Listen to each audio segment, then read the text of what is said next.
সকালে high protein pasta pre ওয়ার্কআউটে খাওয়ার পরেও আমি ওয়ার্কআউট করতে যাইনি। কারণ জিমে যাওয়া হয়নি আর বাড়িতে রং হচ্ছিল, সেগুলো তদারকির জন্য একটু ছিলাম আরকি।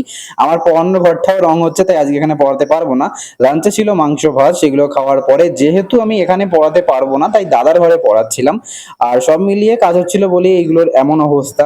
আর পড়ানো যখন শেষ হয় বিকালবেলা, এমন সানসেট সুন্দর মাথায় নিয়ে চলে গেছিলাম রিয়ার বাড়িতে, এবং সেখানে ওদের ছাদে উঠি। ছাদ হওয়ার পর আমি উঠিনি, তো উঠেছিলাম।